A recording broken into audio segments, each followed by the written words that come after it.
and welcome to Breakfast with Dr. J. Over the last few months we've been sort of jumping between different groups, so I thought I'd go live today in our Sales Success Club. Hope things are going well. A lot of businesses are kicking some goals in March now, which is great, but we've also got to get through Easter.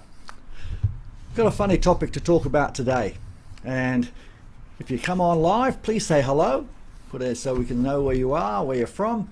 And for those who come on and watch the video, put a comment in there and see if it helped. It's always good to know if some of the ideas and tips hit the chord. Today's topic is, should you have a high ticket item? In other words, a high value item or product or service? And if so, how to sell it? A lot of people say, well, gee whiz, it's a really price conscious marketplace. We should have high value but not the highest price. So what I want to do today is say, well, firstly, should we have one or some?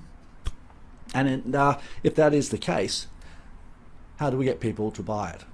Well, there's a number of steps. First and foremost, you need to know your avatar. If you have people that want to buy your product or service, you need to know that some of them would want to buy a high ticket item or product or service, or you're able to reach the people that do. Usually it's about making sure that it's available. I remember many years ago that a couple of our clients were just selling budget and middle range products or services, and we had an idea to throw it out into the marketplace and say, hey, why don't you go big rock? And I remember at a conference I was speaking to a couple of the speakers, and they asked each of us what was our a big rock activity, and all of us said was our high ticket. And this fella said to us, wow, that isn't high ticket. And I was actually put back because I thought it was. And he told us an astronomical amount of money about a service that he provided. And he said when he actually put it together, and it needed to be something that people wanted or needed, but not everybody, make it exclusive. He said when he made it available, some people bought it.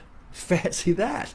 You know, you look at cars. You've got cars that are really expensive, and then you've got a different model of the same brand that's maybe middle range, and then you've got the cheap one, the standard.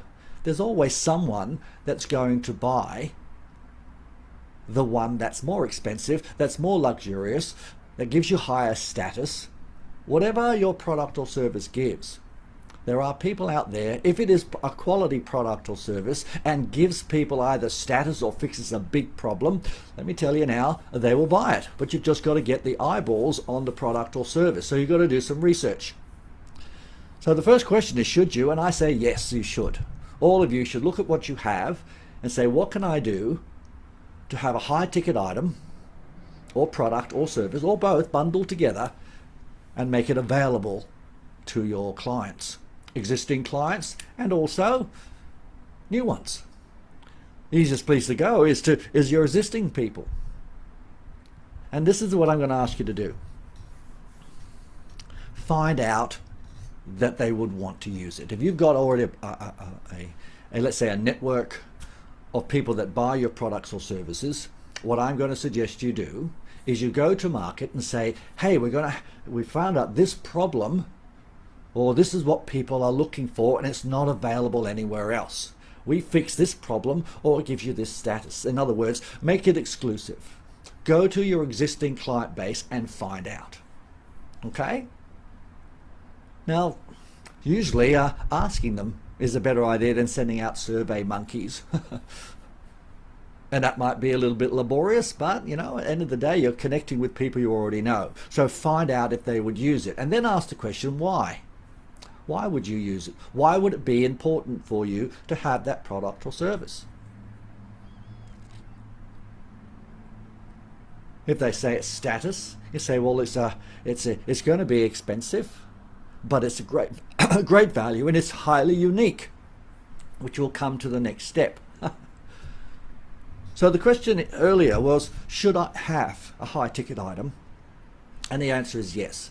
Take what you've got and make it bigger. Make it more expensive, but give them phenomenal value.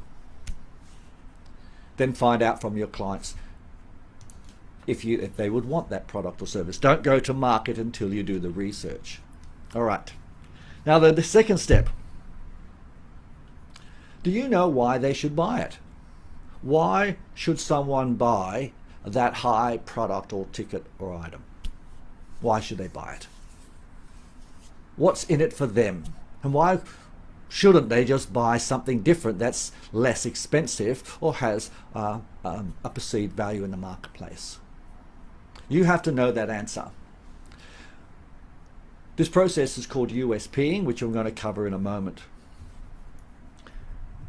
Here's the question you need to ask. What does it fix? Fix the big problem, get the big bucks. Okay? Or what status will it give the person that makes them feel special and maybe to their peers makes them look unique? Why does someone need to buy a Rolls-Royce car, a Lamborghini, a Ferrari, where they could well and truly get a lovely car, a Hyundai, a Ford, has all the tricks, but why do they buy the brand? Usually it's because they like the sound, or it makes them feel good because they have the money so they can. But it makes them feel strong or proud or gives them status. If you have a high ticket item, exclusivity is something which comes at a premium cost. High tickets, I suggest that you make it exclusive. And people that get it are proud. They go, wow, whatever it may be. So what does it fix? If it fixes something, does it fixes something faster? Does it give them more support? More support than they'd ever get? There's a more personal attention. Everyone wants personal attention these days, don't they? Personal attention, status, make them proud. What is the reason why they should buy that high ticket item? If you can tick a few boxes there, you're going to have a good reason. Then you go to work. Once you get the feedback from your, let's say, constituents, your existing clients, or maybe where your avatar goes. Ask those people that maybe aren't your clients yet, would they like to have something that was exclusive or fixed a big problem with more personal service? Ask yourself that question. The middle market is overdone. The cheap market, unless you are the cheapest, you haven't got a marketplace. So a very smart place to go is the high ticket. The high ticket with great value, with great status, fixes more problems and gives people peace of mind and makes them proud, is an area where not many people like to go because they say, oh, it's too expensive. Maybe it's because you couldn't buy it. That's why you don't want to sell it. Remember, what we think isn't what in everyone else's head. That is the wrong barometer to use. All right. The third step, and this is very important. For those of you that like to actually kick some goals here, I really want to make sure you take note here. Hey there, Susie. How you going? Great to chat with you this morning, and thanks for popping on today. Hope this is helping. Susie's a fantastic entrepreneur and actually is a magnificent artist and has some pretty high ticket items too. So step 3. And step 3 is critical if you've done the other 2 steps. Again, I'll just reiterate. Have a high ticket item. Have a product. Make sure that your avatar knows it. Make sure it fixes something or gives them status or makes them proud. Okay? And make sure the next one is a big deal. And the big deal is have a strong USP. What makes it unique? And why would people want that uniqueness? Why would they want that a unique service? Why would they want that unique product or service?